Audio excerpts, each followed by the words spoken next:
Right, hello friends, welcome. Thank you for joining me. I'll talk to you in just a minute.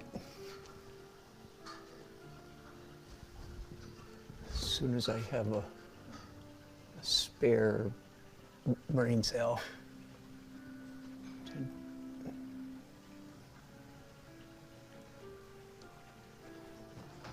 All right. Hello. My name's Dan. And I'm sorry, disregard the title that's at the top of this broadcast. This is not Daily Art Adventure 847. I'm sorry, I made a mistake there. It's actually, this is right. It's 848. I'll fix that later, but Daily Art Adventure 848. Energetic strokes. Woohoo! I decided to entitle this broadcast something different. I decided, well, let's use I said to myself, let's use the didactic intention. That is what I hope to teach in this broadcast. This is the final edit layer. There you're seeing the whole painting. Let me let you come around here. Whoops. I'll let you see the whole painting just for a minute. Started this a couple days ago. 36 by 72 or 3 by 6 feet. It's commission. Commissions are always nice because you're going to get paid for them. A little bit more pressure, of course, with a commission painting because you don't feel like you're painting for yourself. You're trying to paint to please somebody else, a customer who's already committed themselves to paying money. So, a little bit of pressure, truly, because it's more fun just to paint for yourself without that pressure. But believe me, to make a living, it's a pressure I will put up with, all right? And any of you who may have made your living at painting, you know that of which I speak, the truth of that which I speak. A little bit of pressure with, but I'm not complaining a bit. No, please, all of you listening, feel free to commission me to do a painting for you.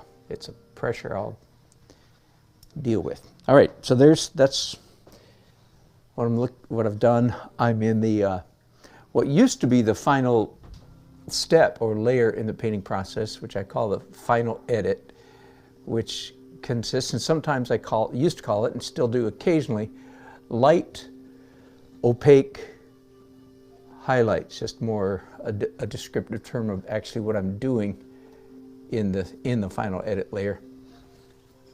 I'm applying using opaque paint. It's light, of course, opaque, light, synonymous terms almost, and highlights, details. And I'll finish describing it just a little bit. It's the final edit, quote unquote, in that, and this is very important. You'll see this as we go along, as I bring you in really close to see my painting process, which is what I want to do today. Throughout the entire final edit, I'm doing a lot of editorial thinking. And by that I mean I'll look at marks that are already on the canvas and I make decisions. Is that a mark I want to keep, or is that a mark I want to cover up? Because the paint on my brushes is opaque, right? That's one of the beauties of oil painting, to a lesser degree of acrylics, because acrylics are not as opaque as oils. So one of the pleasures of opaque oil painting is that you can cover stuff up, okay?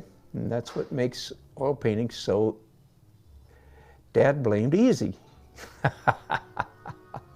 He's commenced to cussing already, so hang on, it's going to be a rough day. All right.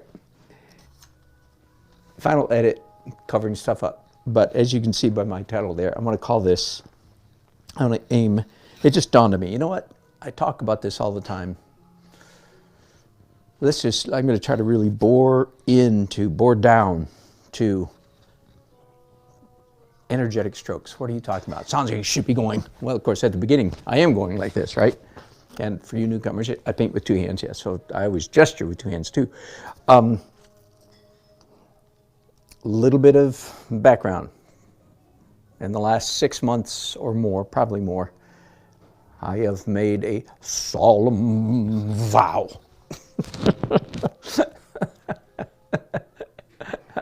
I do solemnly swear, which that I will never again. Don't make any solemn swears, because you almost always don't keep them. But anyway, I have tried to turn over a new leaf in that I am no longer going to use the expression loose painting. I've used it for years. All my teachers, all my professors used it. Everybody I've ever heard teaching painting used the term loose painting. But I realized, as my journey has unfolded, that that is a very misleading term, because most early journey painters, when they hear the term loose painting, that in their mind that gets translated into, this is important, that gets translated into bad, sloppy, loose, inaccurate drawing, which frankly is what most of you do. Not you tight realist people, right? They're the exception. The reason Impressionism is so popular is because people aren't very good at drawing, so they just draw real loose. Anyway, and I believe the goal in our painting is not to draw poorly, but in fact to draw well and accurately. So I'm not going to use the word loose painting, because that sounds like, well, sloppy drawing. Okay, so instead of that, I'm using these two terms, tight drawing. It'd be, I'd like to make the word tight a 2-syllable, 2 words. Tight A painting, but I'm trying to be nice to all you sweet Christian people, like my mom, who might be watching. Hi, Mom. Anyway, so you know what I mean by tight painting. tight painting. I want tight drawing, I should say, either with a brush or with any other tool. Tight, accurate drawing and energetic brushstrokes. So that's where today's broadcast comes in. What in the world do you mean by energetic brushstrokes? So enough talking, let's get to painting. And I'm going to try to bring you guys in as close as possible, as much as possible. First of all, you guys have sound? Okay, good. Hello, Uncle. Hello, Barbara. Hello, Monique. So far, it's just a reunion of all the regulars. Great fun. Good to have you on board, as you know, always. And some of you guys that don't need to, and gals that don't need to listen to me teaching at all, but bless you, you're sweet. Okay, hang on. I'm going to try to get this. All right. So I was just started painting on this building over here. Now, I just zoomed in. Man, I don't know if I can, you guys are in my way. Sorry, I'm going to have to move you a little bit. This building, as you saw, as you can see here, is way off to the left edge of this canvas, which that's not close to the center, which of course means it's going to be looser. See, there, I did it again, didn't I? I used that word again. The edges are going to be not as sharp, crisp, or precise as they would be if this building was closer to the center of the painting. All right, does that make sense? I hope so. So this building is going to remain a little bit more abstract than the buildings, say, that were in the middle. And at the moment, I'm not doing a good job of that. I'm doing a great job of rendering it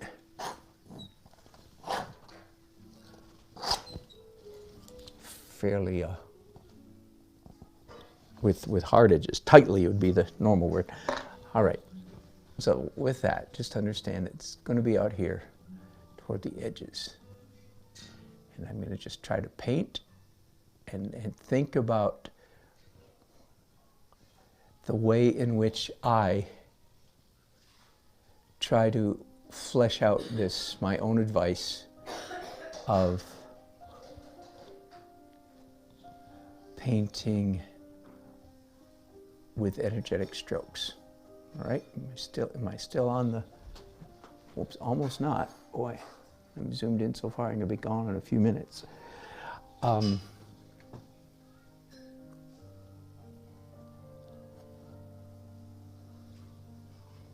Okay, I guess I'll stop there. Do you see I've made that little dot and then went whoosh, so that that dot has a tail going off that way? That's an energetic, that's a real energetic stroke. That's not, I don't mean to, that's what I'm going to do, but did you see that little wiggle, that abstract wiggle?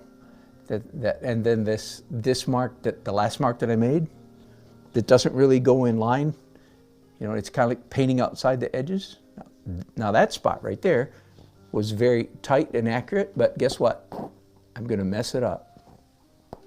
Now, one of the things I like about scratching wet oil paint, like I just did, and I've done a couple times already, and I do that a lot, but this tail is a little bit too much for me, too much of a good thing.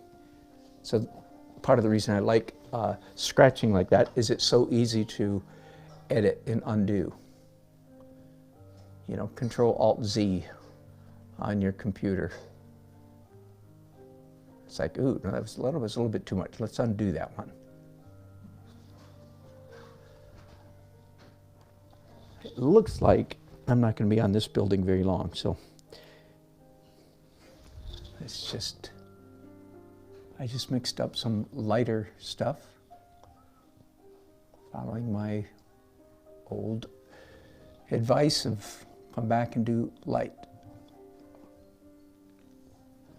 And I'm doing energetic strokes on virtually every stroke. And I feel like if I stop and talk to you guys and describe every single stroke, I just won't get any painting done. So I'm not going to do that. You just have to kind of pay attention. Now there's this is a Wells Fargo bank building. It's a number of things since we lived here. One of the, anchor properties in downtown Raleigh. Now it's Wells Fargo, and it has Wells Fargo in yellow lettering there and there. Not my favorite logo, to tell you the truth, but that's another subject altogether. All right, let's, no, I'm going to stick with that building for just a few minutes. I'm going to break one of my other rules. Good for you. Monique, you're not an artist? My goodness. You join us so often, I thought surely you're a painter. Well, you're a hobbyist. Good for you. Nothing wrong with that. Nothing wrong with that at all. All right, I'm mixing up some dark transparent stuff. Gary M., what are my thoughts on political cartooning? How funny. It's an art, as far as an art form, I take it you're asking. Not as, okay, so if I agree with the politics of the cartoonist, I like it, and if I disagree, I don't. I'm being funny. I hope I'm being funny. I'm trying to be funny. No, those guys have immense, most of them, and girls, I'm not making a point about guydom, fabulously talented.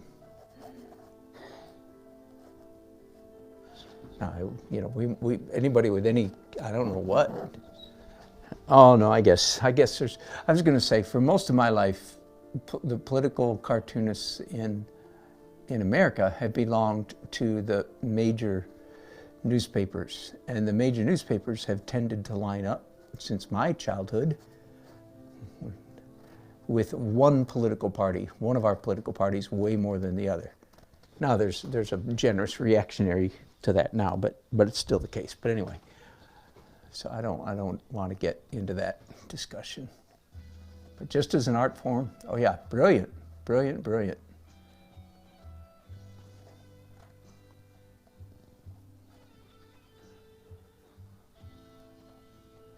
Okay, so I think I might be done with this building now, and I haven't talked at all about how what I'm doing are energetic strokes. They are, that one was pretty obvious. And again, just a little bit too much of a good thing. But I like this part right here. Let me go ahead and also say, and I've said this many times, that nobody watching me right now, or nobody who ever will watch this video, as you can see there, we have a lot more people catch it after the fact than catch it while I'm doing it. None of you can make my marks. Oh, that's so sad. Well, yeah, but I can't make any of your marks either. There, so we're even. Got it? So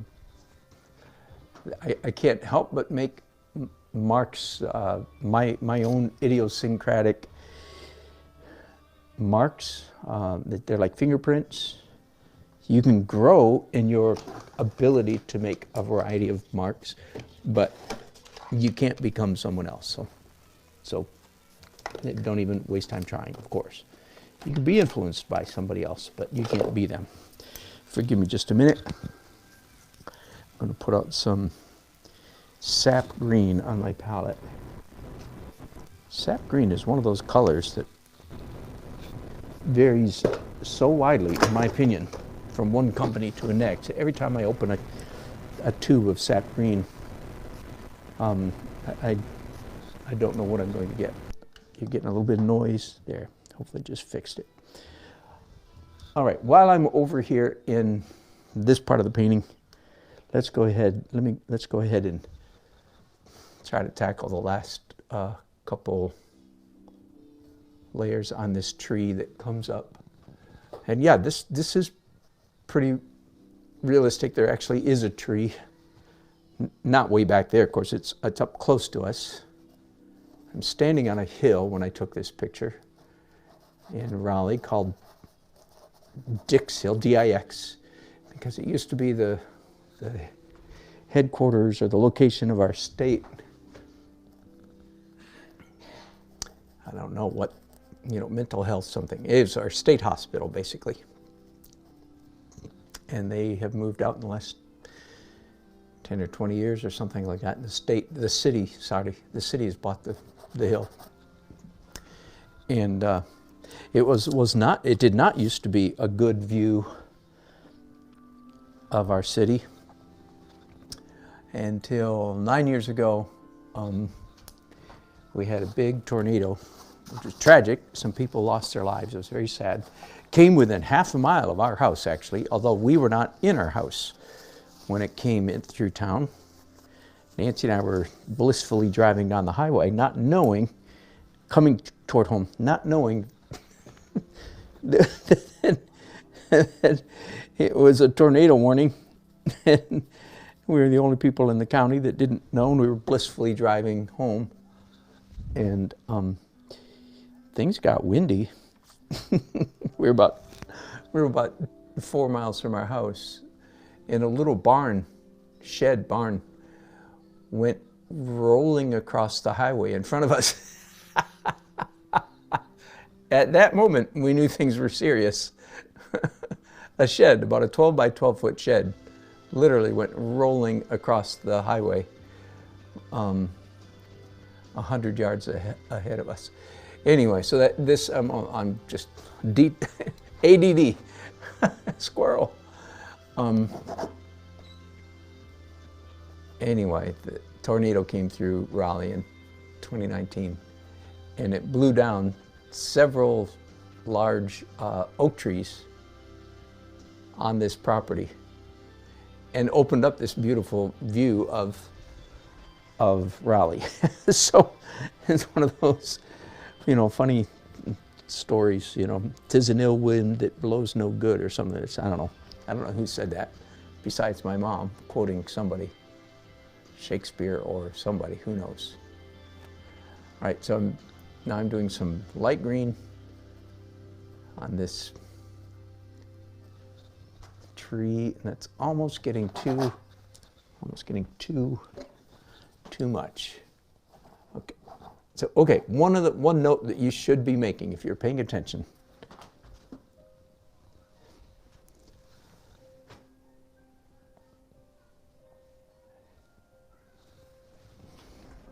if the subject is energetic brushstrokes, one thing you should be noting. Okay, so I've got some light green paint on my brushes. So let's, instead of cleaning them, let's use it somewhere.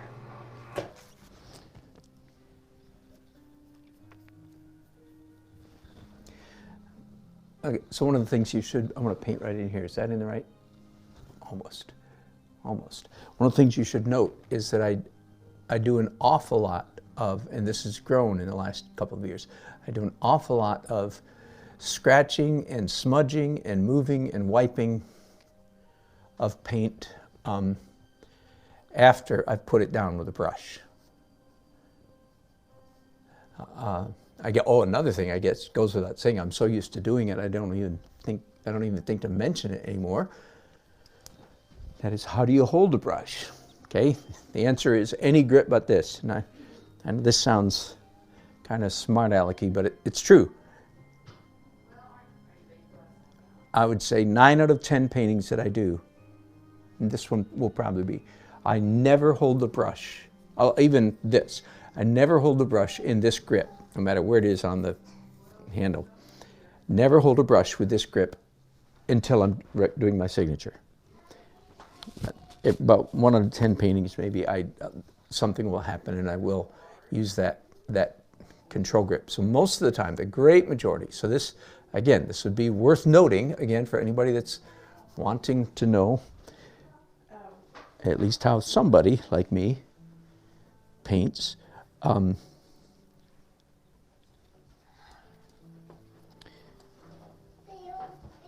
on, a little whiny kid going through. I do almost all my painting with what I call the blade of the brush, not the point, the side of the brush. Now, that works pretty well for me, partly because, let's not gloss over the fact that I'm using mostly filbert brushes. Any brush would do, but I think the filberts probably lend themselves even more than a flat would to painting with the blade of the brush. So there you go. That's just a little bit, and I'm on camera, but I'm real far from, you can't see what I'm doing very well. So let's try to zoom in here. Zoom right in here. There we go. Again, so you can see, what is an energetic stroke? Energetic strokes are made by moving your hands in interesting ways.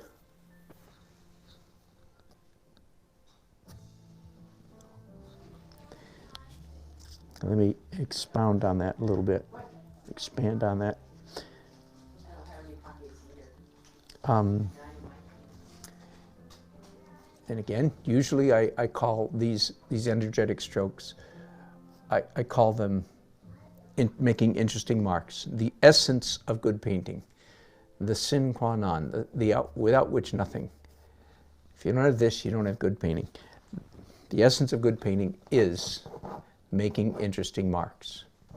The essence of interestingness, if I can make up words on the spot, the essence of interestingness is variety. So my hands are moving all different kinds of ways. In fact, this is what you see me doing. I guess I'll continue here on doing foliage for a while. The antithesis, the opposite of interesting marks is redundant marks. Let me give you that again. The essence of painting is making interesting marks. The essence of interesting marks is variety. The opposite of variety is redundancy. So I won't paint this way because it would literally ruin my painting, but let me show you just for a minute what horrid painting looks like. I mean, I want you to have a revulsion that rises deep from your belly so that you will stop doing this. Here's what horrible painting looks like. Well, The tongue isn't necessary, but it seems to fit.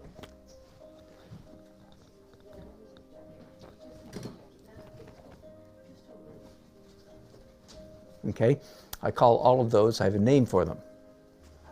Let me demonstrate them again. Whatever it is, it's any stroke that you can accomplish quickly with great rapidity.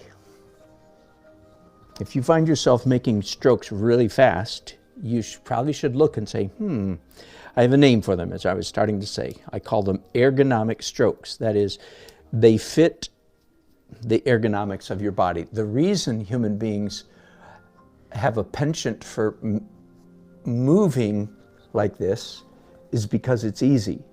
That's how your radius, ulna, and humerus, if we're talking about your arms, that's how the bones and ligaments and muscles of your body were designed, if you will, to move in those, in that manner. Now it's very, very convenient to be able to move like that when you're scrubbing something, when you're cleaning a pot, when you're scraping rust off a outboard motor, when you're taking barnacles off a boat. We got a nautical theme going on here, evidently. You know, when you're painting, when you're brushing your dog, so this ergonomic stroke, that's what, absolutely death to good painting. Again, I'm over exaggerating because I see it all the time in students, and it's absolutely horrid. I mean, I just absolutely. I know I'm going really overboard, but that's because somebody out there needs to hear this. Stop that. Don't ever paint that way. Okay, so maybe the first lesson, not the first, but one of the first things I need to say about energetic strokes. Do you see how I'm doing, my hands are moving at every angle. And now this is me, of course, well into the slow phase of my painting, right? I've said often, if someone were to only see this part of my painting process, they would say, oh yeah, boy, he's a slow, careful painter. Whereas if they saw me paint for the first 2 or 3 hours of this painting, they would make the opposite assumption. They'd say, oh, Dan Nelson, oh yeah, that's right. He's that guy that just paints like a crazy man, really big and fast. Okay, so no, I start out painting, making big, crazy motions, which, by the way, are energetic as well. But those are so obviously energetic. I think it's this small stuff that confuses people. What do I mean by energetic stroke? And again, interesting marks or interesting stroke is just as valid a label for interesting mark or energetic stroke. That's what you see me doing. Let's move to a completely different part of the painting. Hang on just a second. I do like the fact that this easel, but I've got something in the way over here. All right, can it go? All right, let's do something up here. This whole part of my painting up here is lagging way behind. Tell you what, here's what I'm going to do. I'm going to pick you guys up just for a minute and show you part of this painting that is further along than some of the rest. All right, so bear with me just a minute. I want you to see my strokes. This was all done yesterday. This is all dry. The sky's not dry. I did that this morning or this afternoon early, but this is all dry. And you can see evidence of what I'm calling energetic stroke. So I did this building a little while ago this afternoon and really think I overdid it a little bit, but I'm not going to panic because I'm not done with the painting yet, and I can come back and retouch that later. This building right here is about half done. This side's done. This side is not quite done, but I'm not going to make this as detailed as that. Okay, so it's not a matter of carrying this technique here all the way across. That would be too much of a good thing. You're seeing, of course, a lot of my pencil stuff here, especially here where this part of the painting has not been finished. I really shouldn't be showing you that part.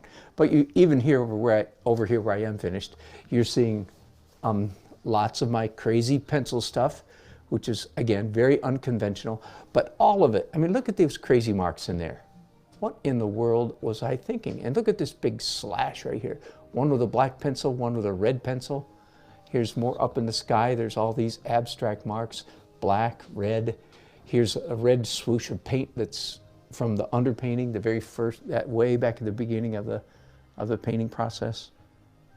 All right, so I hope that helps convey just a little bit of, again, what I mean by energetic strokes. I have this strange easel, strange tripod, I mean, that lets me raise you guys way up, because I think then you get less glare. I have run out of room on my palettes. Forgive me just a minute while I use a glass palette, and I have straight razor, and when I run out of room, I just pick up a razor and scrape it off and make more room. So that's done. Now I'm going to mix up some more dark, transparent, barely green, I guess is what I would call it, okay? Yes, green, but barely green. Very olivey, very grayish green, but dark. Because before I start up here in this tree, I want to do some dark stuff before I do light stuff. Now, so theoretically, for those of you who follow my technique, and I'm ignoring all of your wonderful chats, forgive me. Hope to get to them later. But theoretically, I'm supposed to be done with all the dark stuff, right? Theoretically, that was a previous stage of my painting process. So this is what I'm doing right now is, if you will, a violation of the Dan Nelson technique. But who cares? Okay, but I do want you to understand. It's like, wait, I thought you did that dark stuff before final edit. At the end, yes, you're correct. You are correct. But of course, I'm allowed to cheat, and so are you. And I would think probably on about 2/3 or 3/4 of my paintings, I actually cheat in this manner. That is, that I end up doing. Oh, you just missed some good strokes, didn't you? This is a different kind of energy, right? Much faster, bolder. I have two filbert brushes, two different sizes in my hand, and I'm twirling them. So this is the energetic stroke thing goes from the very first layer to the very last. Okay, now let me. But it's often a different kind of energy from one layer to the next. Okay, now I'm going to come in here and just lift out some of what I just did. Again, why? Why did I do it if I'm going to wipe it off? Well, the answer is because I'm getting more interesting marks.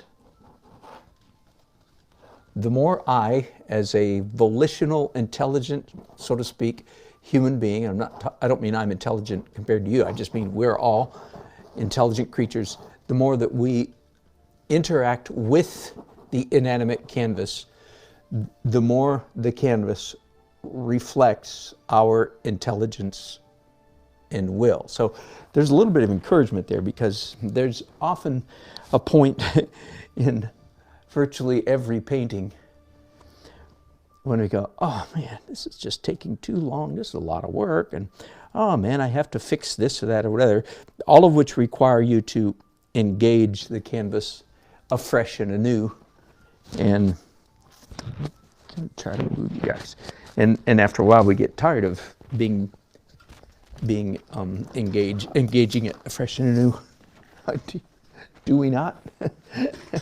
So there's a little bit of encouragement. It's like, okay, I know you're tired. I'm tired of, I'd like to move on. But the good news is you're the smart, volitional creature here. The canvas is the inanimate reflector of your psychic energy, if I can use that word in the broad sense of the word, your human energy. So in a sense, theoretically then, the more time that you spend on a canvas, the more of you gets put on the canvas. So theoretically, the painting should be getting better and better and better. Hang on, so I've just taken a detour in my teaching, but let me pursue it just a little bit. We've talked about this a fair amount. I'm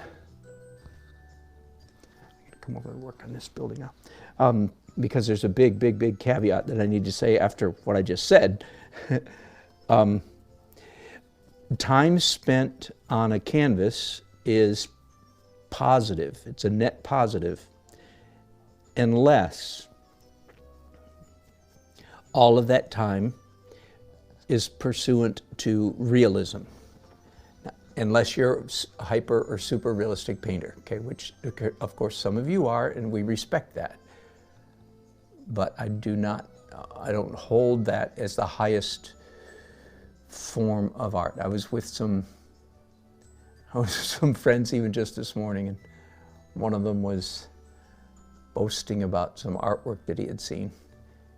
Typical non-artist. And I smiled. I just smiled and did not, you'd be proud of me, I did not say a word.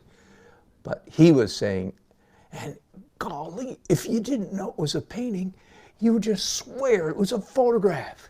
I think at the moment, he'd kind of forgotten that I was a professional painter, and he might have thought, well, I wonder if Dan has an opinion on this subject. Of course I did. But anyway, he's a dear friend, and I had no need to correct him. Plus, that's so typical, isn't it? You guys hear it all the time. You guys hear it all. In fact, a lot of us, even if those of us who are doing what I call abstract realism, our friends say that about our paintings because they're trying to compliment. It's like, oh, it's just like a photograph. If there's anybody here who just tuned into this broadcast and this channel for the first time, you're going, and? What's wrong with that? I thought that was a compliment.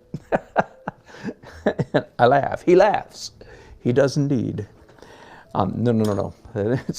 Believe me, if my goal was to create the imitation of a photograph, I could do it. I have done it. We'll do it again. I do it for fun. But clearly that's not my objective here. What is my objective? And so I've taken a little philosophical detour. Bear with me before we get back to energetic strokes. What is my objective? Okay. Well, now that's a good question. I'll try to, it's a question worth answering. What is my objective? My objective is to create in the mind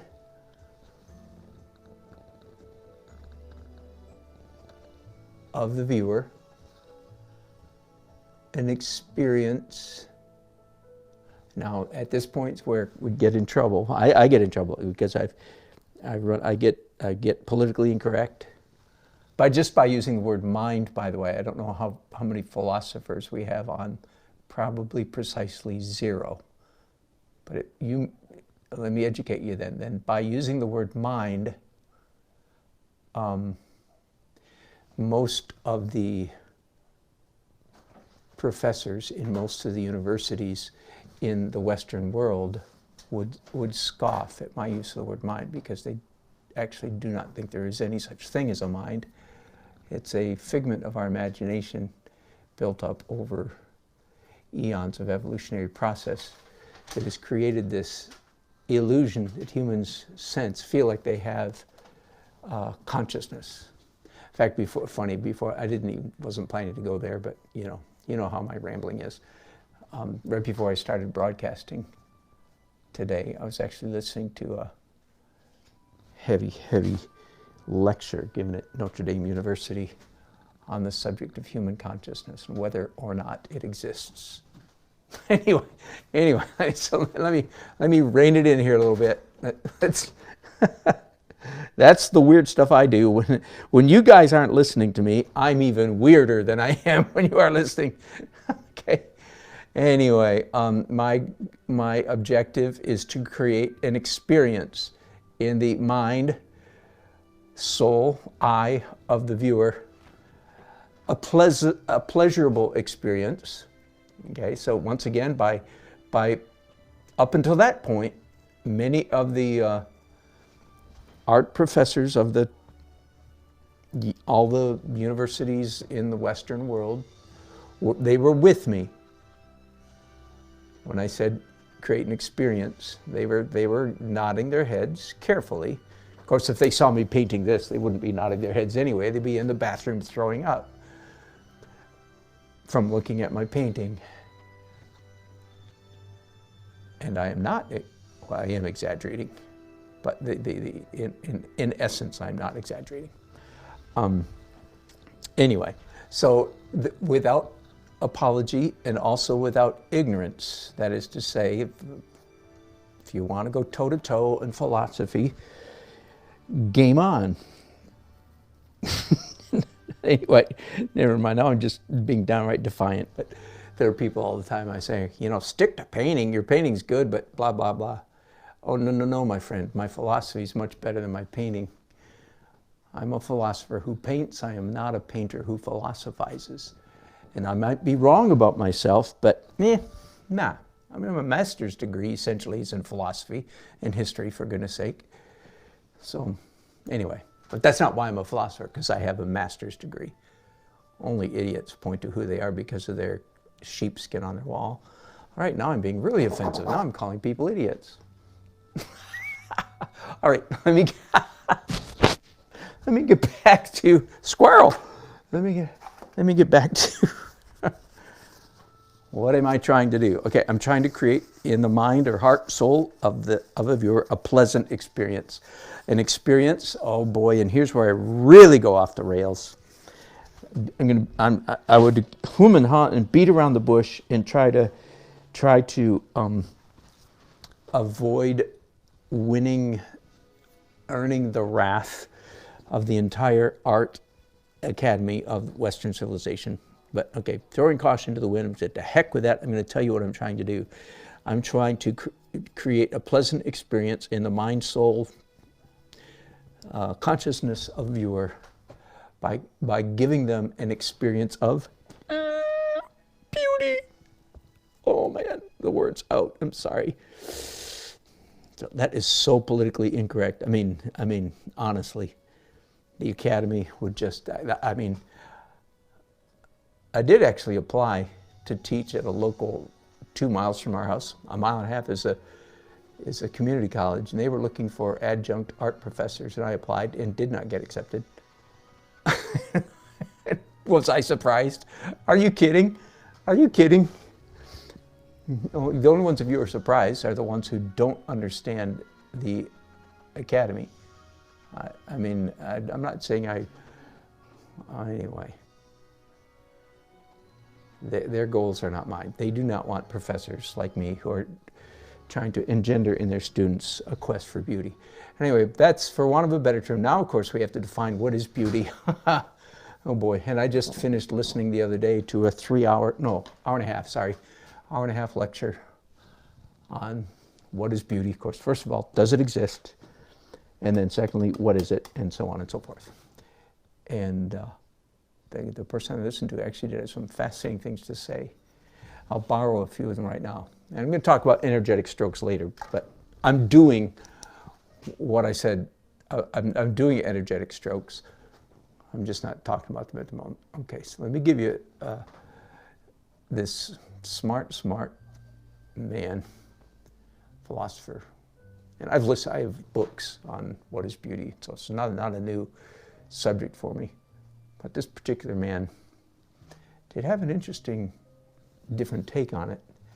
And you do not need to agree with me or like him. None of those. You can It doesn't matter. And I'm not saying he's right. I'm just saying, this is interesting. And this is my language, my description of his. And I'm not going to tell you who it was because that would, well, okay, yeah, David Hart Bentley, I will tell you. But again, so Google him if you want. David Hart, H-A-R-T, David Hart Bentley. Go ahead, look him up. But he said that he thinks that beauty is, my language, furtive, fleeting glimpses of, and here at this point, I don't know if he would say it quite this bluntly, love, cosmic size love, the true center of reality. Okay, so see, we're getting very, very, very metaphysical really quickly. And again, if the academy doesn't, by the academy again, you don't understand, I mean the University of the Western world. If they don't believe in consciousness, then how much less do they believe in any of the metaphysical mumbo jumbo? I'll spit it out in the last few minutes. But again, that's their problem, if you will, or mine, one or the other. But hints, I'm starting that description again. What is beauty? Flickering hints of the beyond. Weird, I know I'm driving somebody out there crazy. I apologize for that, but not enough to quit. So I don't apologize that much. I don't feel that bad. I just feel a little bit bad. You came in here looking for energetic strokes, and you're getting aesthetic philosophy. I'm sorry about that. We'll get back to stroke. This explains, though, why am I not painting super realism? Okay? Because, and why am I doing energetic strokes instead of super realism? That's how I got into this conversation, so I'll continue with it just for a minute. I'll get off it in a minute, don't worry. But the reason is because I think I have somehow, accidentally, so to speak, in my long journey of being an artist, I've accidentally tapped into what it is that triggers the greatest aesthetic experience, a pleasant experience.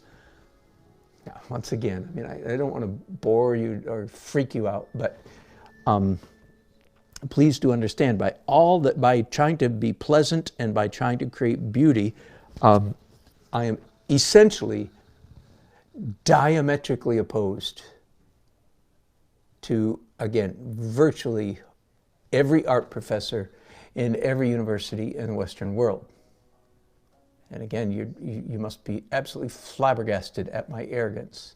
And I am too, frankly. Not really. You can tell I'm being disingenuous because I'm going to continue. If I'm going to be arrogant, I'll just own it right up front. Sally, you go, girl. I don't know who you are, but that's a good word for it. What is beauty? And again, I'm including words like fleeting and furtive, sneak peeks into realities beyond the mere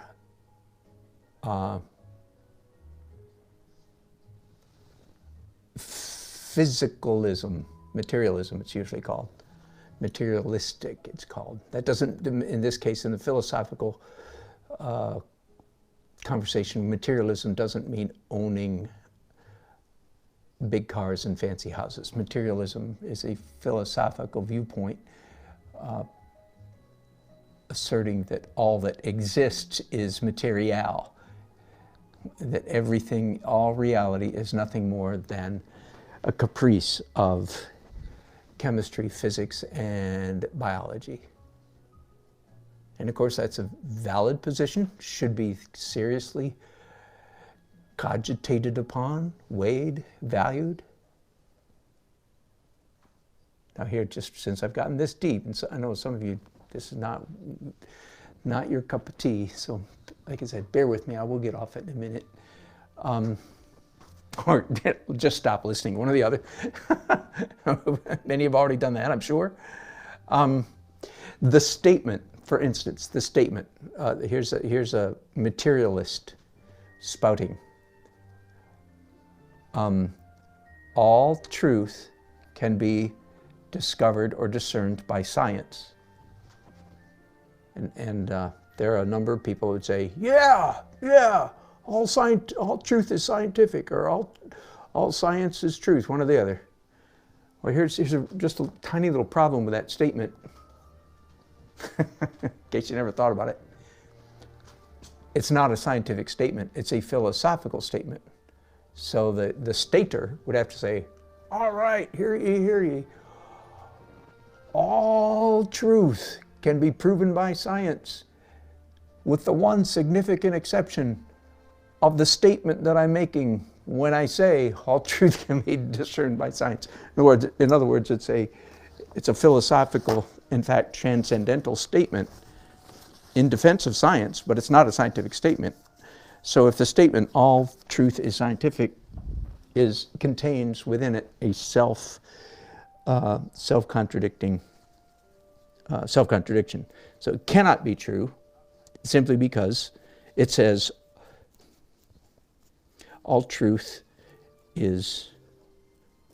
This is just linguistics. This isn't even philosophy or metaphysics. It's just language. Anyway, okay, I've worn myself out. Thank goodness. Let's just get back to some painting now. Ostensibly, the subject as advertised, which was energetic strokes. Whoops, and have I been off? A little bit. Sometimes I've been off. Let's go up to the sky now. I'm ready to tackle that. Again, so as you can see, I'm way off toward the edge of the painting.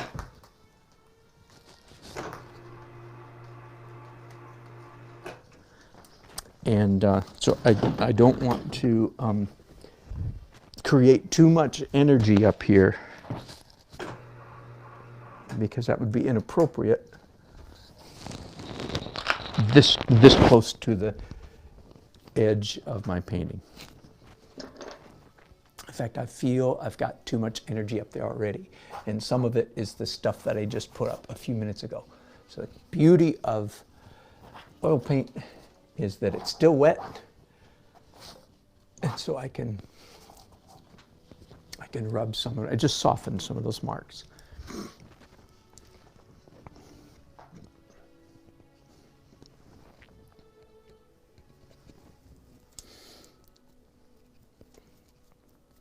Now, since I just mentioned softness of marks, the relative, I've got a very dirty blue, I guess tending toward a phthalo blue, but very, very brownish blue. Hardness of mark is determined by 2 or 3 things. Number one, of course, is the hardness of the edge of the mark. And that's what I think we generally tend to think of when we talk about edge control and hardness or softness. We tend to think of whether the edge is soft, razor edged or not. But there's another element in it, another factor that determines how hard or soft the mark is, and that is contrast. So if you can have 2 colors next to each other and it can have a razor sharp edge, no blend at all. But if the 2 colors are so close so your eye can just barely detect color A from color B, then your mind says that's a very soft edge. Does that make sense? So what I just did actually just a second ago, right here, is very hard because it's a high degree of contrast between the dirty pale blue that I just put on there and what was there. Now I just softened it a bunch. See? But anyway, just want to make sure that you understand that hardness and softness is, and you could say there's a third, and that is color, perhaps. Could be the similar in value, but very different in color. Again, that goes into the hard-soft conversation, if you will.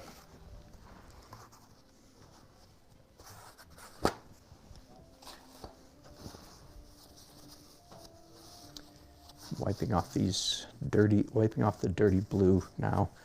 I want to do some of this dirty gold color. And there's some of that pretty close to that already on my palette, so that's good. So it looks kind of orange-ish up here. Oh, that's too bright. I'm adding some raw umber, student grade raw umber to that, what I just put down there.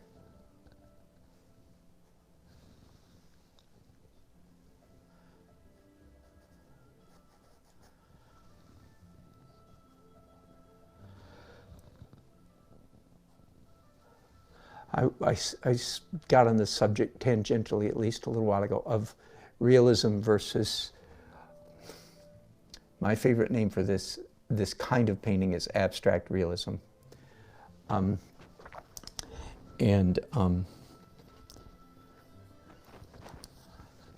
said often, and I'll stand by it, well, there's no question in my mind, realism is easy compared to this. And I know some people scoff at that. I don't know why. I guess it's because they're bad at drawing.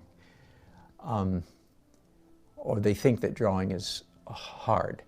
Well, there is definitely a skill involved in copying something realistically. I would never deny that.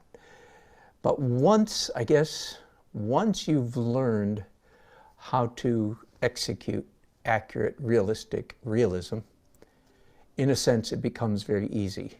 It takes time, like putting together a 1,000-piece jigsaw puzzle. Takes a while, but you wouldn't necessarily call it hard. You just have to have patience. Same thing with realistic painting. I'm not liking all that energy up there, by the way. But you're seeing here, even with my struggling right now with this dirty gold yellow color in my brushes, why this is harder than realism. If I were trying to do realism, I would simply have a blow up of this photograph, and I would just simply be copying stroke for stroke, leaf for leaf, twig for twig, sky for sky, cloud for cloud. I'd be using much smaller brushes.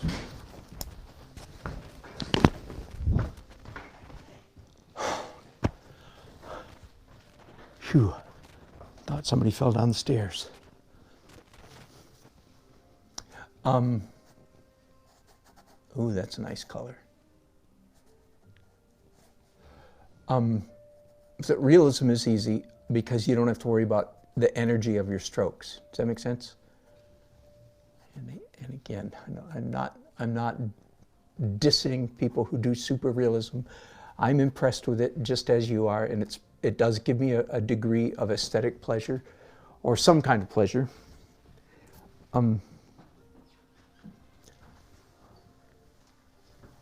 Back to adding a little bit of dark marks in here.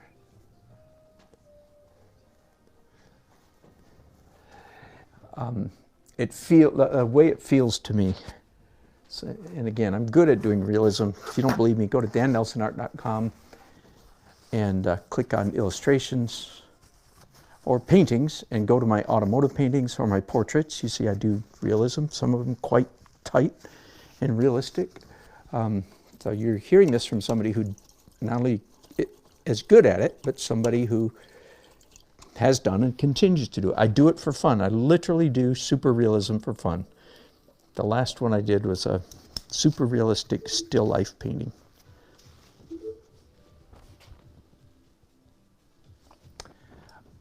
Okay, I'm switching back to here for a minute, switching back to the dirty blue color, I guess.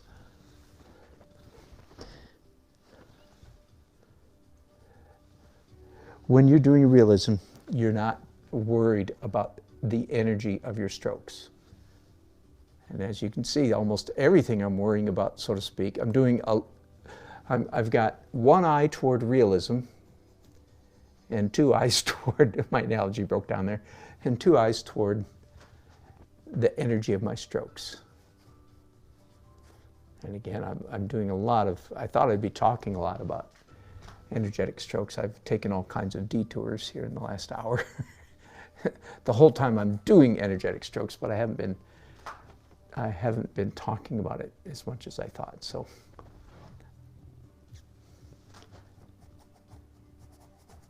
quick review, perhaps, for especially if you've joined.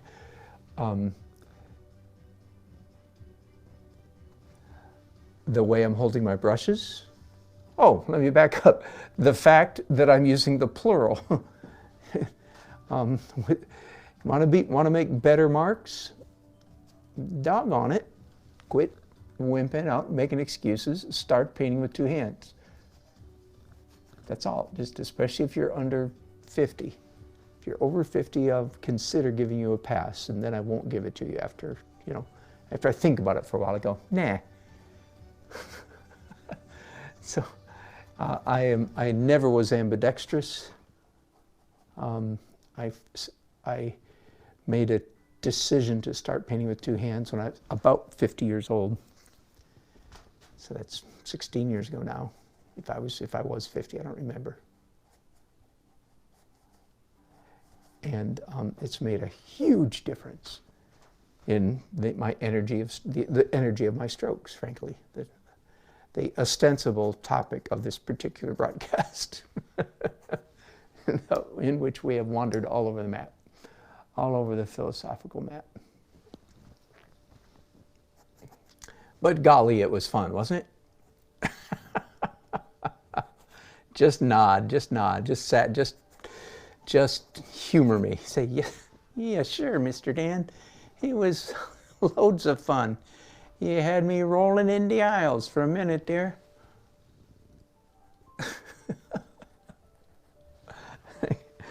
Let me go back and look at what all you guys are saying.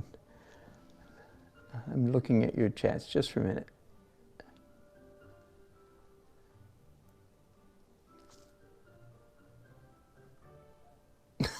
Uncle Uncle 60 being funny again.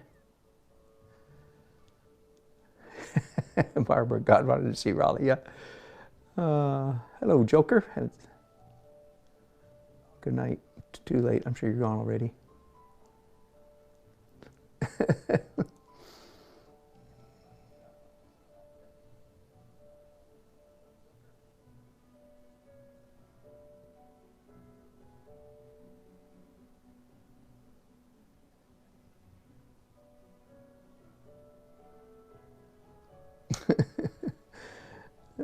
Yeah, Sally, thanks for your chat. Thank you for your chatting. Thanks for hanging in there. Did we drive? Did I silence everybody, I guess? I guess I did. Well, nice to have you on board, Sally. All right, and believe it or not, in spite of all my blathering on and on, at least for the moment, I'm going to say I'm done with the tree. It's fairly soft. Will you give me that? I think it's fairly soft. Let me come down and deal with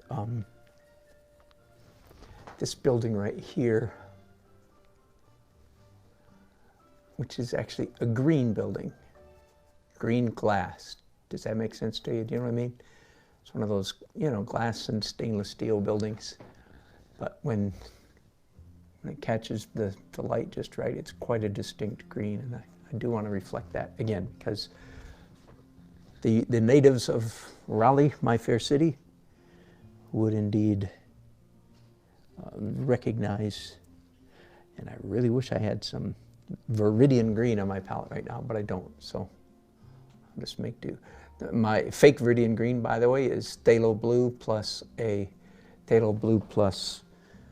pale yellow, a real cool yellow, Hansa yellow, or one of those, whichever pale yellow you happen to like. This area right here needs work. And again, the challenge, and it is a challenge. This is what a realist doesn't have to deal with. There are no challenges. You just copy. I mean, it just takes time Takes a while. If a realist crawls across copying their photograph or whatever, but it's not a challenge. It just takes time. But this is not satisfactory.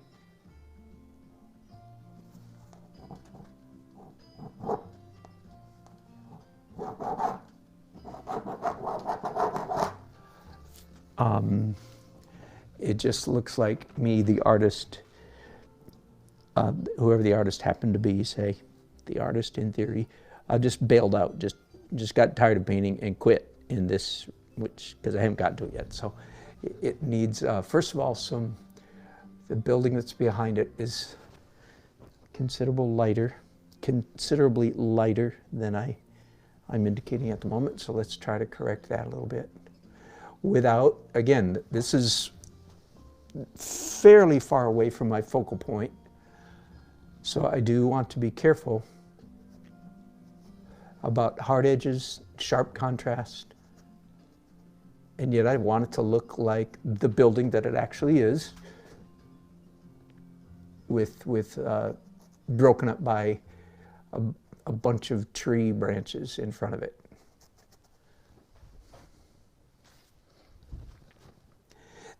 The solution to most of the problems, if you will, that I've been talking about, getting adequately loose and see, I used the word loose there, and I said I wasn't going to do that. See, I'm glad I didn't solemnly swear or anything. Appropriate level of energy.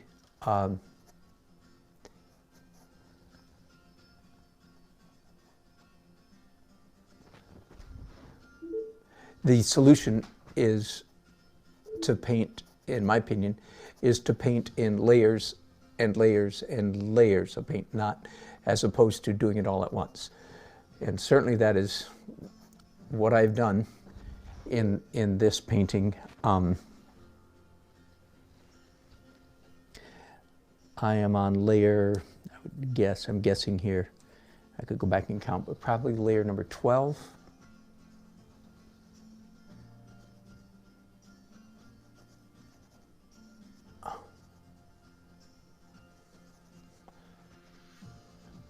And I want little bits of all 12 previous layers to show through.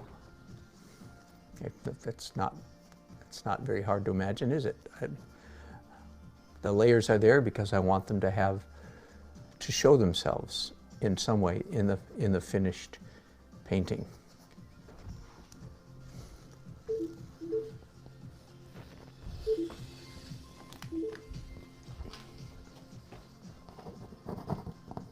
All this pale yellow stuff that I put down here, it was an accident when the first time I put it down. And then I went, ooh, no, I kind of like that color down there. So then it became intentional. But some of the edges were too hard, so I just softened them, as you saw, with a rag.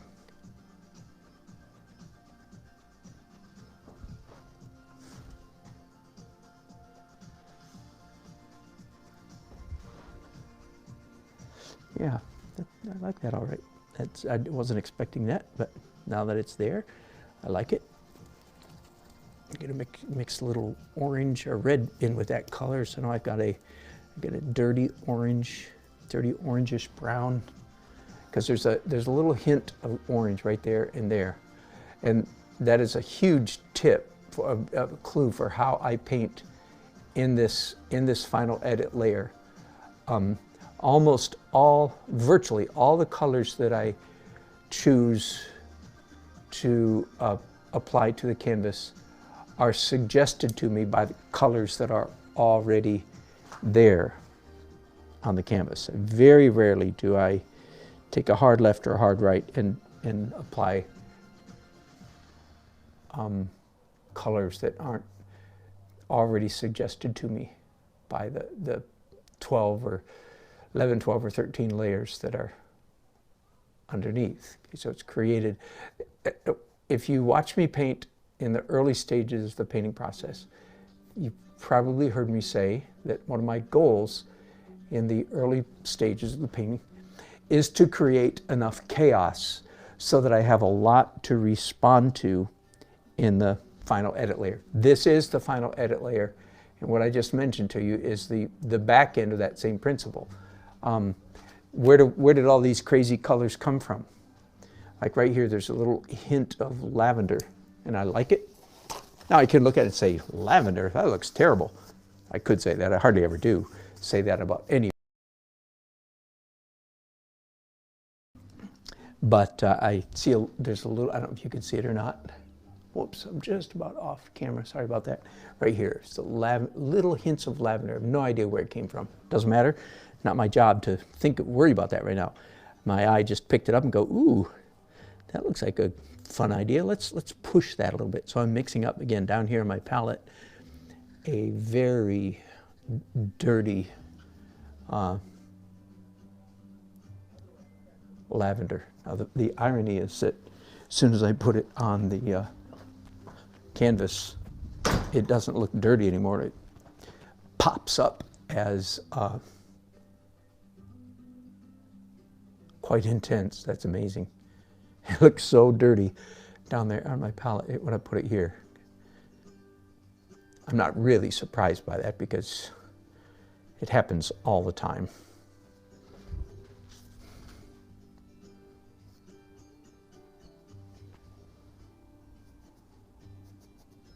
Okay, chomping around where angels fear to tread, that's what I could call this broadcast this afternoon. I'm going to go back to a philosophical issue, and I hope I'm not just creeping you out, but I really do.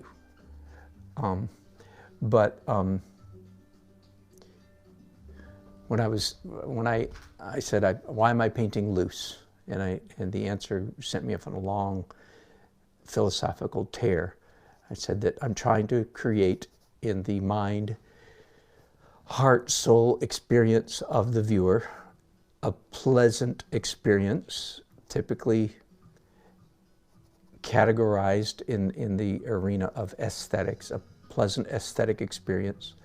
And then if I want to be really, really out of touch with the Academy, I use the word beauty, which of course, again, all the professors, if they were listening to me, they'd be scoffing, turning up their lip, pointing and scoffing and saying, what an idiot. And they would put some good appropriate F-bombs in front of the word idiot to reveal to everybody who pays attention what is really going on inside their spirit. Woo! I just had that little bit of preacherism just came out of me right there. Not that I'm not tempted to use F-bombs, I am. But every time I am, I go, wait a minute, is that a reflection of the person I'm talking to? Is that a reflection? Am I accidentally exposing my soul? Okay, I'm going to, enough of that. I do want to point out, though, that a big part of the reason why beauty is so out of favor with the Academy, and again, I'm talking like a philosopher here, not a painter. And again, being a philosopher, at least in my humble opinion, is my true identity. I'm a philosopher who happens to paint, not vice versa. Be that as it may. And of course, I might be wrong, but then again, my critic might be wrong as well. Part of the reason that they're irritated by people who try to create beauty is because they believe beauty is a lie, is fake, is a deception.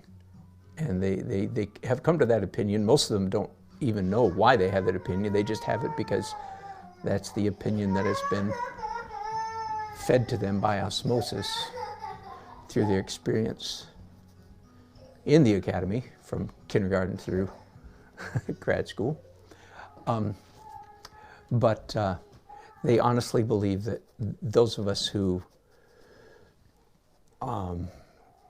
propose beauty, would that be the word? Proposition beauty? They believe that we are either in error or we're just plain stupid because they know that the universe is actually nothing more than an accidental conglomeration of forces, physics, biology, chemistry, and it's all a tragic joke, unless they happen to be one of those like, I'll name names, like Neil deGrasse Tyson, who I enjoy as much as anybody else, who are able, by dint of practice, to separate their existential terror from and enjoy the moment. And kudos to them. I'm glad they're enjoying the moment. But if they were thoroughly thinking, they would not be enjoying anything, because they would consider that enjoyment is a lie. Anyway, so just all that's the point I'm going to make, so to speak, is that why are they against beauty? Well, because they believe beauty is false. False advertising, it's a con job, it's a lie. And ugly art is praised in the Academy. And one of the words you hear often from the Academy with reference to very ugly art, like Willem de Kooning, for instance, they'll say, oh, he was very honest. Because they believe I'm lying, because I purport beauty, and they believe that a person like Willem de Kooning was very honest. His artwork is very honest, very, gut-wrenching. So there you go. That's in a few strokes. That's why I believe in beauty, because I believe beauty is real. And again, it's very unpopular in the prevailing culture of our day. But believe me, I am not naive as to, how out of touch, so to speak, how out of touch. I'm going to go this way. How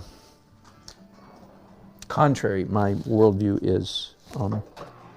I am contrary, but I'm not contrary because of ignorance. So I know how ornery I'm being by saying all these things. Just in case you wonder, does he know how stupid he sounds? The answer is yes. Oh, absolutely. All right. Sally, good to have you here. Sally, good question asked. Hello, Heather. Welcome, welcome, welcome. Hello, Marcelo. We're from Rio de Janeiro. Oh, my goodness, how fun.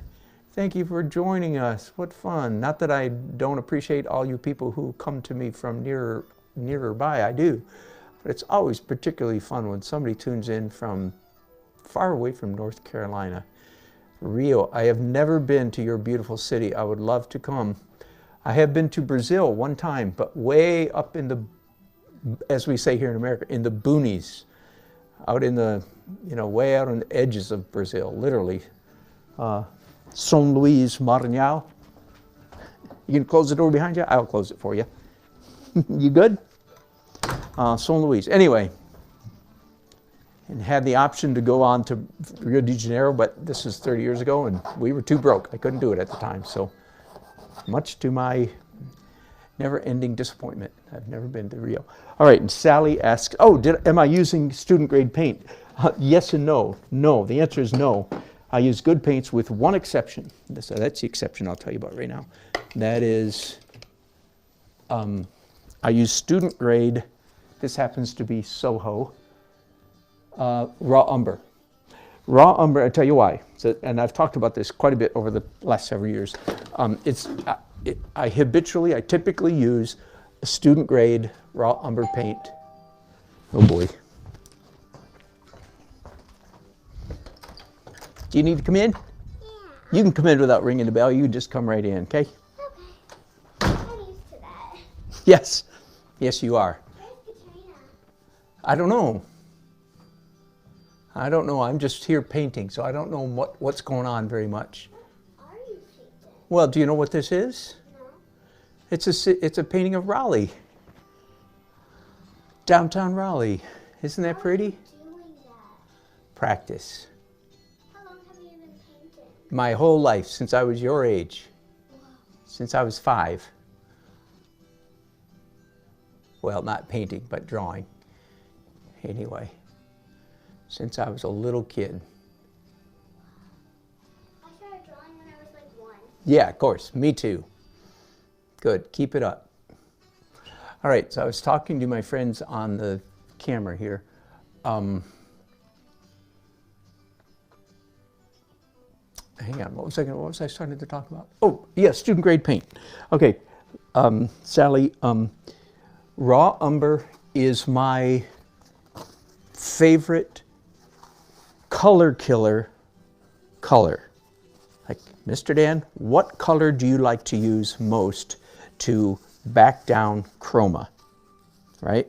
The answer is raw umber. It's my favorite tube, my favorite color of paint to kill chroma. I'm assuming you all know what I mean by that. I don't have to explain that. Then my favorite, and then I should say, I prefer student grade raw umber because it's low pigment, like all student grades, low pigment count, low pigment content. Therefore, simply, I don't have to be terribly careful when I dip my brush into it. Because anytime I'm using raw umber, well, it's a great color, by the way. It's a great color for starting out human hair, a lot of human hair. But other than that, anytime I stick my brush into a pile of raw umber, I'm doing it because there's some color on my brushes or some color on my palette that's too bright and intense, and I want to knock it down. And I don't want to be delicate and careful and measured when I'm killing color. I just want to go grab it, slap it, and I'm done. So that's why I use a little bit of pushed color right there. I was going to say broken color, but it's not really. It's pushed. Same thing up here. I just all of a sudden I have this. There's a red house right in here. I hope that you're just, without me talking about it, I named this broadcast Energetic Brushstrokes, and it's what you see me doing the whole time. And once again, I thought I'd be, stopping and describing a lot what I'm doing. It turns out I'm not doing that, but I am indeed modeling it for you. And frankly, this is the part of when I teach a painting class live, this is the final edit is almost always the part that gets short shrift in a live painting class, because in a sense what I'm doing now is ordinary oil painting.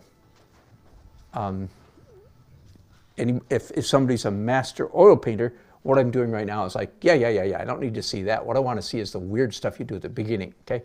So I, Dan Nelson, am not unusual in the way I finish a painting so much as I am unusual.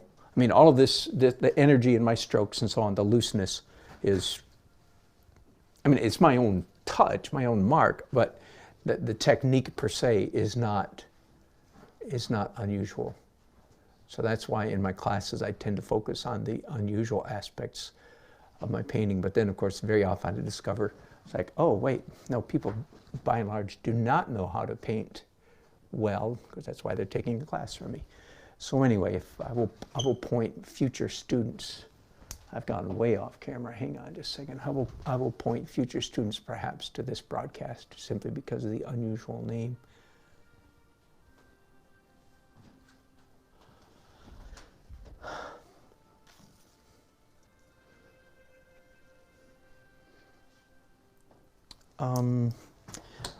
Now that I've stepped away from, I like this abstract stuff over here quite a bit. Just a little bit too much edge, a little bit too much energy over there. So I'm just smushing. Again, that's, again, the beauty of oil paints is you can come back 20, 30, 40 minutes later and smoosh, which you can't do with acrylics, right? So I use acrylics all the time, you bet. But which one is better or easier? Oh, no question. No question. Acrylics are better because of their fast drying quality, and oils are better because of their slow dry quality. So there you go. There's the answer. I'm getting quite happy with this. I've done almost nothing in here, and yet it doesn't, I'm finding it doesn't need anything much. So let's go all the way to the opposite end of this painting. By the way, while I've been jabbering here about, yeah, chroma is saturation, that's right. CHR, you got it, you got it. Thank you, Sally. Where are you from, Sally? I went all bonkers about somebody from Rio de Janeiro. Maybe you're from Selma, North Carolina. I'm being silly. I'm just naming a small town, but, you know, an hour from here or something. And you do not have to tell us, by the way. I'm not here to invade your privacy. Just sometimes it's curious to know where viewers are from. All right, by the way, I've been using these brushes way too long here in the last hour. Why does it matter? Because the essence of good painting is making interesting marks. Check. The essence of interestingness is variety. You follow me? Check. Therefore, do we want to use the same brushes over and over and over, or different brushes? Easy, different brushes. So that's a huge part of why we might use a range, a variety of brushes in our paintings, because we want variety. I remember years ago, I'm happy to say I haven't read this lately, but I read an early journey painter online. They had their artwork online, and they were doing just fine as an early journey painter. But they were boasting about the fact that they did this entire painting with just one paintbrush, because somehow they had gotten it in their mind that that was a particular skill that they had. And I didn't, of course, didn't want to burst their bubble, so I didn't. But that is not a particular skill. It's just a particular ignorance. So to speak, anybody can paint. That the reason good artists have many brushes is not because they're unable to, that they have to use more than one. Well, I'm not going to finish that thought. Anyway, the fact is we use brushes to our advantage.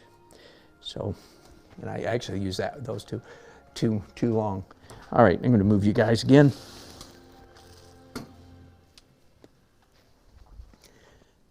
Sally, did you tell us where you're from? No. Uncle, do you know where Sally's from? Is that what she's saying? You can do it? Are you related to Uncle? Do you know? Do you live down the street from Uncle? You're part of the same painters group. You take the same classes. Uncle is your teacher. Sally's Uncle's teacher. Okay, never mind.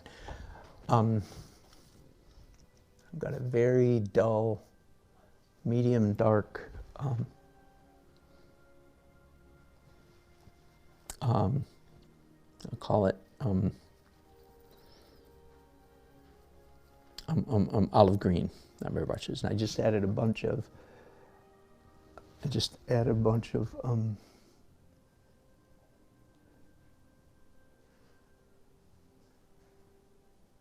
Kentucky.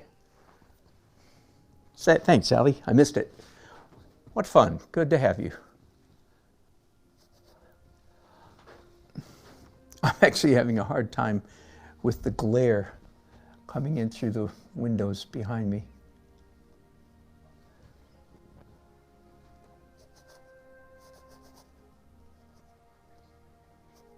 Again, I'm using a very dull olive green. I had just added some blue to it. Now let's come in here. Oh, that'll really need some serious work there. And you know what? It's that area, that whole area right there is too pale, too light. So I'm going to take a minute and mix up some darkness.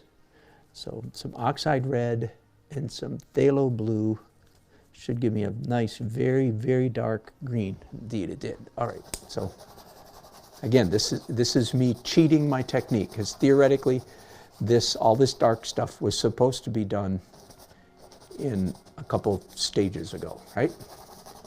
But I've already admitted that I would say about 2 out of 3 paintings, I in fact do come back in at some point and do add more darkness, because I fail in my objective earlier, the fail in the objective of creating adequate darkness.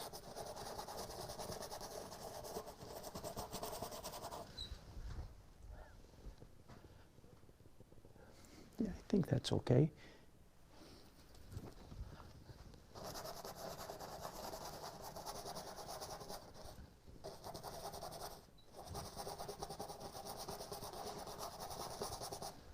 Thanks for watching me, whoever is. 16 people it says here.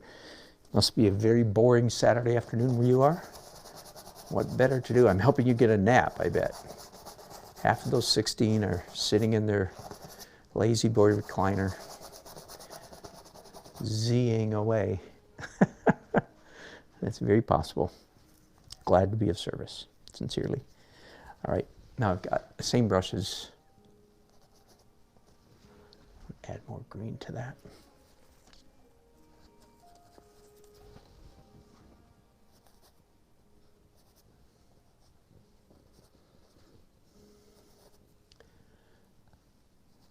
These boring passages, so to speak, in a painting, where there's not really a foliage in particular, where it's just dark trees, branches, leaves, is actually some of my favorite kind of painting to do, because it's purely abstract. Well, okay, not purely. It's 90. I want it to look like foliage. I want it to look like trees, so it can't be purely abstract, but it's largely abstract. And again, I'm having a hard time with the glare coming in through the windows behind me. All the paint on my canvas right now is glossy because of the liquid, the medium that I use in it.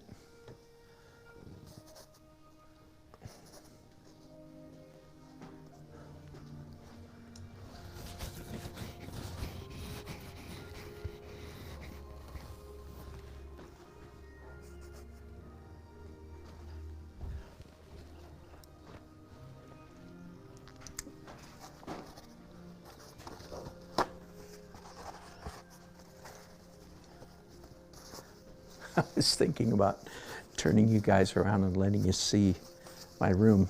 It is a little bit more messy than usual, but what the heck, who cares? Yeah, I can do that just for fun, because if I were watching you guys, this is what I would want you to do. I said, come on, let me see the rest of your room. Okay, so this is the house that my wife and I have lived in for 13 years. There's a Maxfield Parrish print, an original Maxfield Parrish print that is printed when he was still alive back in the 50s. There's my gravely overloaded tabaret, which is actually a turn of the 20th century apothecary file. There's our nice dining room. It's also homeschool, a little bit of a mess, but not bad. There's my current stack of paintings in the corner. Abstract at the back, fantasy painting in the front that I just need to return to its owner. There's the messy table. There's one of my prints from about 12 years ago. I went through a brief season of doing limited edition prints. Then just junk on the table. Love this table though, by the way. It's a gate leg table that we bought at an antique store in Northern Virginia. Came home and refinished it. And there's our neighborhood and our car at the garage and our pretty front door. Live in a very ordinary American home, which means, let me get it, what's it gonna, oh, and there I am, hello. We live in a very ordinary American suburban home, which means we live more comfortably than probably 99.999% of all the human beings who have ever lived, including royalty through the Middle Ages. I'm just being honest, right? At least, and I'm thankful. Am I thankful? Heck, yes, I'm very thankful. So,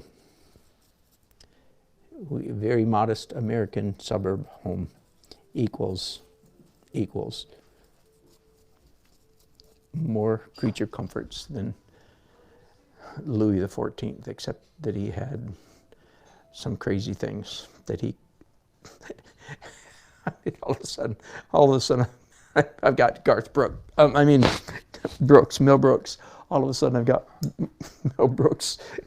Never mind. I'm not going to finish that thought. Speaking of Louis the 14th, it is good to be king. You know, that nonsense, that shenanigans. Mel, get out of here. Some of you are going, what? I don't know what you're talking about. I know. Thank goodness. Do not go and watch whatever that was, Mel Brooks movie. Or if you do watch it, don't dare say that I recommended it. You always feel strangely guilty and stupid when you're watching a Mel Brooks movie. At least I do anyway. It's like, I should not be laughing at this. This should be beneath me. I should be scorning this kind of humor. Why am I laughing then? Right? Oh, it's good to be king. Anyway, other than that, we live in more comfort than he did. Oh boy. I'll tell you guys, is anybody still listening? Well, a few of you. I don't know who you are and why you're doing it, but let me look at comments for just a second. Way to go, Uncle 60. Whoa, Sally, Cherokee, no kidding. Wow. Hello, Marcelo. Marcelo Rezende. Beautiful, beautiful. Good to have you on board. Hello, Maggie. Oh, good question. Maggie actually asked a good art question. I'll get there in a second. Yeah, thanks, Sally. That's what I thought. You know, if I were watching one of you paint or anybody paint, I'd say, yeah, I'd love to see how you live. Okay, some of you newcomers, I keep making the joke that I'm ADD, and I don't think that I am. In fact, I never even considered the possibility, honestly, until this past Christmas, a couple of months ago. My next younger brother, who I love desperately and lives in San Diego, California, his name is Ron. I'm 66. He is about to turn 65 in a couple months. He was visiting our mother, who lives an hour from me, and he started talking about how he was ADD. And I said, what? And he looked at me like I was stupid, kind of said, yeah, of course I'm ADD. And I said, what? He said, yeah. I said, no. And he said, yeah. He started going back through his high school education experiences and showing all the manifestations of ADD. Let me explain something. In fact, all of my siblings, there are 6 of us, 5 siblings. Let's start with this. They're all brilliant. They're all disgustingly, without exception, brilliant. And I'm bragging on them, so I'm not. You could say I'm claiming to be the dumbest one of the bunch. They're all brilliant. Okay, including my brother Ron. So he was telling me he had ADD, and I was flabbergasted. And then he started describing some of his experiences as a victim of ADD. And as he began to describe his experiences, maybe I was having a hypochondriac moment. I went, well, golly, I have a lot of those same characteristics myself. Now, I really still don't think I am ADD, but with one exception, with one glaring exception, and that is when I'm broadcasting to you guys. Normally, I'm a fairly reasonably balanced and cogent and thoughtful kind of person. I mean, I can put together a cogent sentence, which I evidently have a hard time doing when I'm painting. So I think I'm conditionally ADD, or ADHD as they now call it, when I'm talking to you guys. I think it's actually because I'm trying to trying to have two opposite sections of my brain, operating at the same time. My art brain, painting brain, and my talking brain. I get crack ups all the time, yeah, like train wrecks all the time. All right, forgive me just a minute. I'm putting out some fresh paint. A little orange, a little Indian yellow. Indian yellow is far and away my favorite yellow color because it's a transparent yellow. And I guess, and then some lemon yellow hue. Just about out. Look at this tube of lemon yellow. Can you see that? I bought this tube of paint in probably 2004.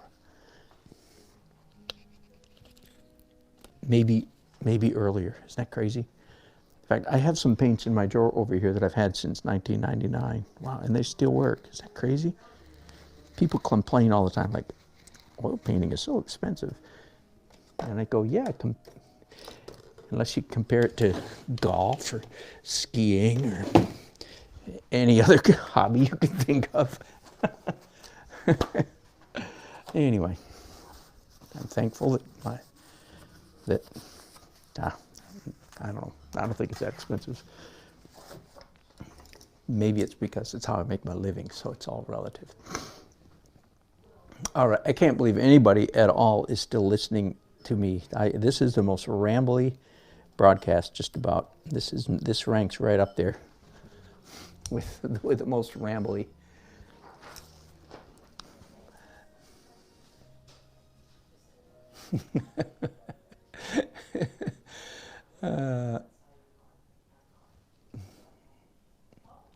Yeah, that's right, Uncle. Those are apartment holes. Exactly. We rest our case, don't we? They should not be called tree holes. Whoever made up that name was just, I don't know. Anyway, must have been an artist who's not very good at language. They should not have been called tree holes. They should have been called, no, they should not have been called sky holes, I mean. Because, yes, they're apartment holes. And there's one of my students said one time, and it was a woman.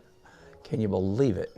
She said, whatever you do, don't let your donkeys get loose behind those trees.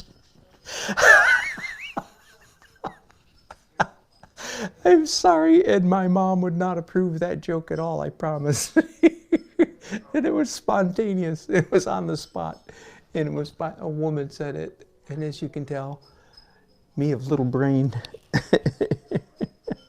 Is that an indication that you're kind of dumb if you keep laughing at the same joke over and over? If so, guilty as charged. I am kind of dumb. I just think that's hilarious. We're talking about all the different kind of holes that could be behind your trees. Apartment holes, house trees, building holes. Whatever you do, don't let your donkeys get loose. Okay. Not only is he unintelligent, he's unintelligent repeatedly in the same broadcast. It's one thing to laugh twice at the same joke. It's quite another to do it within a period of 3 minutes. All right.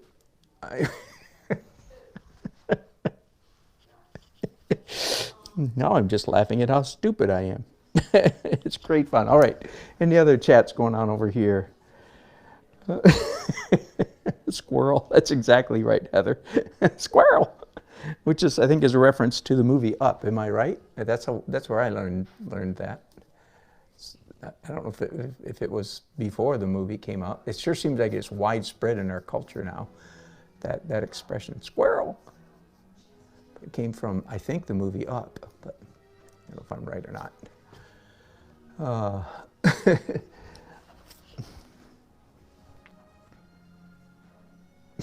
Yeah, I've got you all rambling. That's true.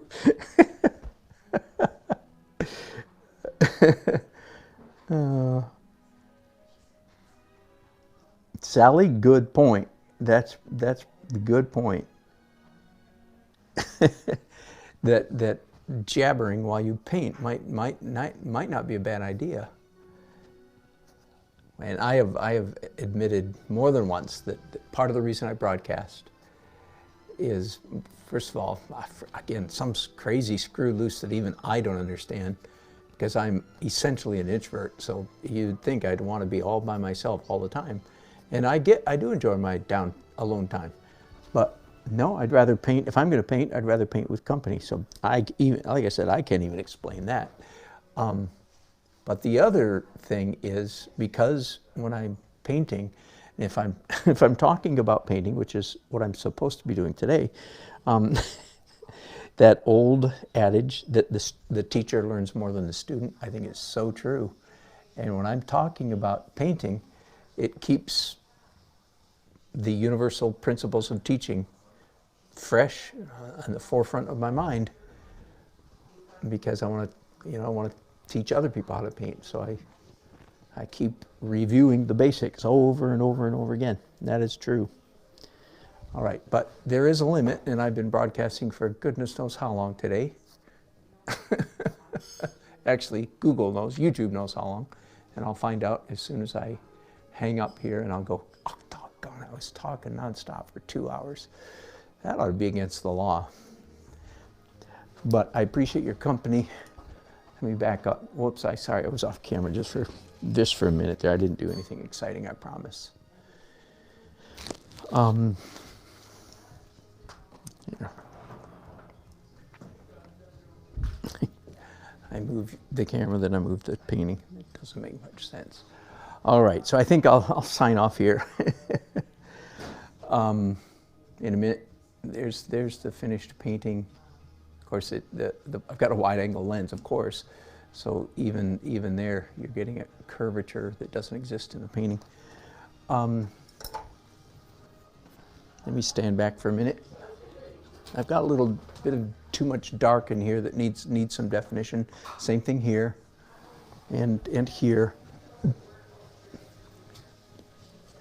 All right, so if I don't get you later, let me tell you, for instruction's sake, where am I going from here? I think I'm going to keep painting. My energy's doing okay. I might pull up a chair and sit down if my feet get tired.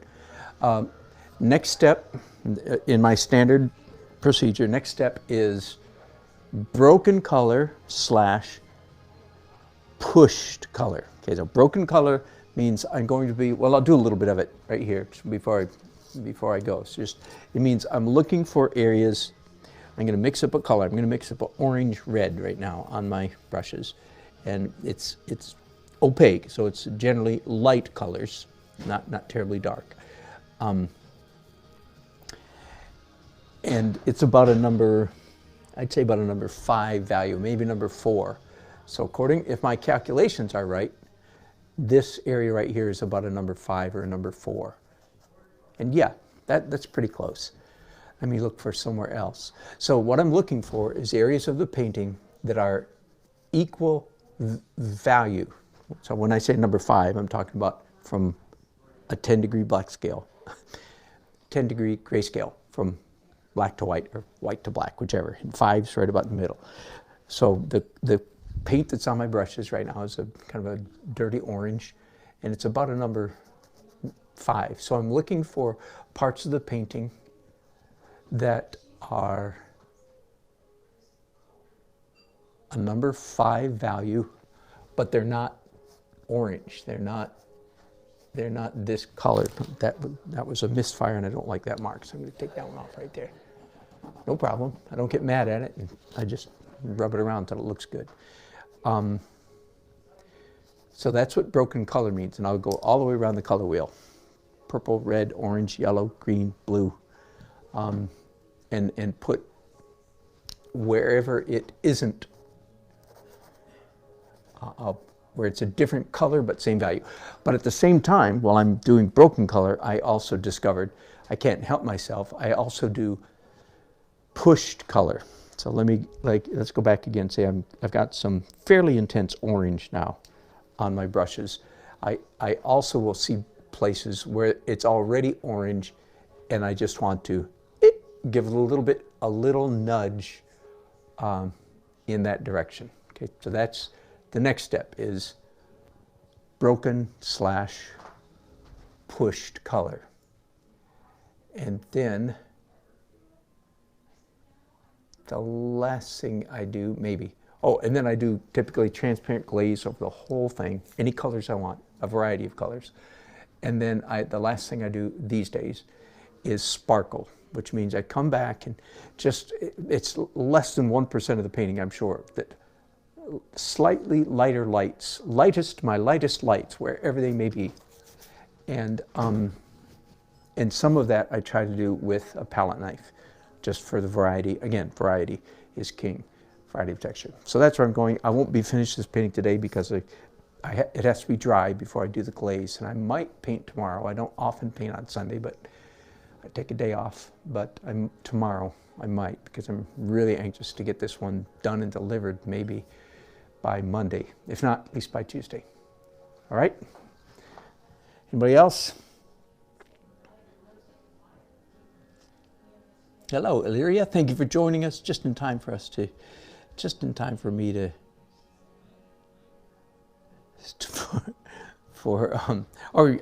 Sally, were you asking about sky holes? Or Heather, I mean, were you asking about sky holes, or were you being funny? Oh, I haven't hit 2 hours yet.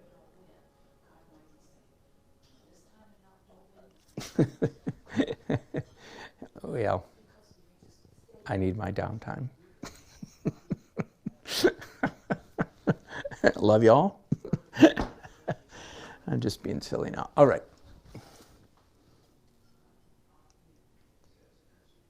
I like this painting, by the way. I'm quite happy with it. I've done this view, this view of the city 4, 5, or 6 times. At least 5, I think, maybe 6. And this is, in my opinion, this is my favorite one of the 6, which is no surprise. You know, I get better from year to year. And every time I start a painting, I hope it's going to be my best one. But I think this is my best one of this view, so I'm pretty happy with it. Like I said, a little bit more work in this layer before I go to broken color.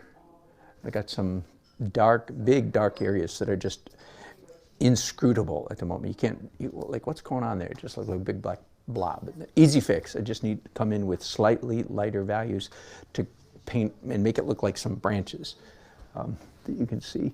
I wish you guys could come always and see the painting in person. It's so much more interesting. I'll talk for just a minute longer. Well, let me pick you up. Let me prepare yourself to be shaken. All right. I think you'll be able to see, I want you to see the reflection, because I want you to see the texture, the lines in the sky. Do you see these lines? That's texture, same thing. Here's a real big fat one right there. Can you see that? I think you can. Plus you can see just a lot of texture.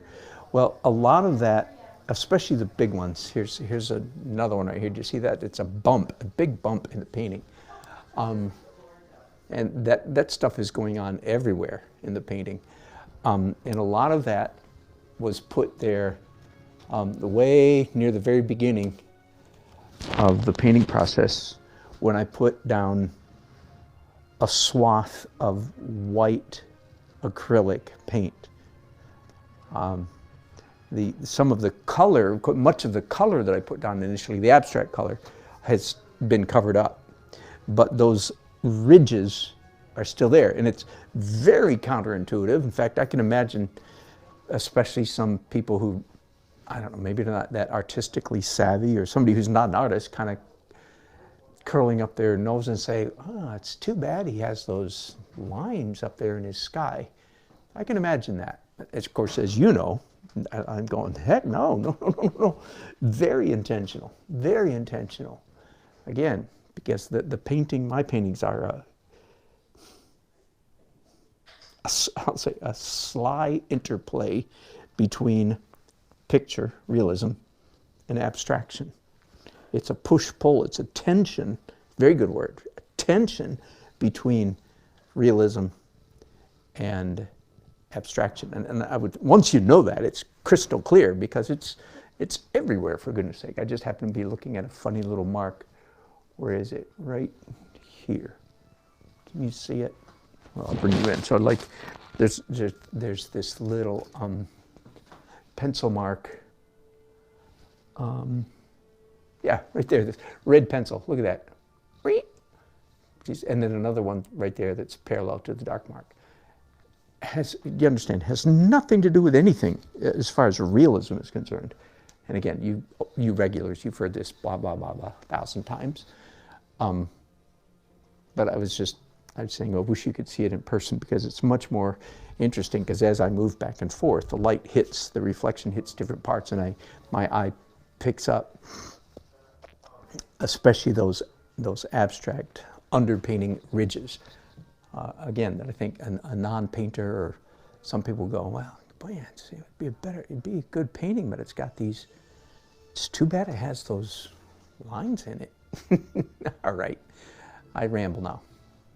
I'm happy to say I'm happy with the painting. I hope that a year from now, I'll be embarrassed of this painting. It's not likely, but it would be nice if I get so much better in 1 year that this becomes an embarrassment.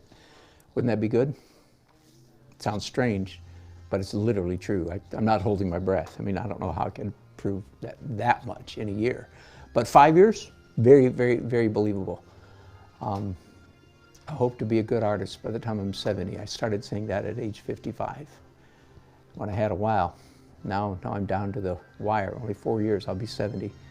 And I hope to be a good painter. And I'm not being humble. Don't you regulars know that. Don't accuse them of being humble. No, I want to be really good. All right, I'm going to go now. Thanks, you guys. Oh, light blue just joined us. Did you? Oh, my goodness. And just in time for me to go away. Hello, Illyria. Good? I did get some. Yes, Illyria. Absolutely. Paint over them. You got it. It's exactly right. Light blue, very true. You can't make up your mind if you want to be and I love abstract painting. Again, you go to dannelsonart.com and you can see a couple hundred abstract paintings. I love it. You can't be a good painter if you don't understand abstract painting, in my opinion. But you can't be a good abstract painter if you don't know the rules of abstraction. But anyway. Thank you, Susan. Good to see you. Oh, you guys are all chatting up a storm now, just in time for me to leave. Yeah, Illyria, you're not supposed to say I'm already a great artist, because I'm not being humble. I mean, I want to be one of the best artists in America, and I've only got 4 hours to get there. Of course, I mean, how do you measure such a thing? That's an absurd statement. You know, understand, so don't take that too seriously.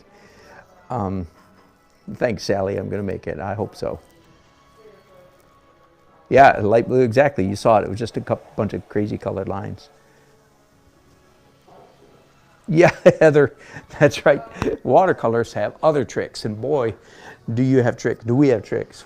Yeah, so much of what I say, as you know, does not apply to watercolor. So much of what it does, but so much doesn't. And as I've said before, I spent more years doing watercolor than I have doing oil.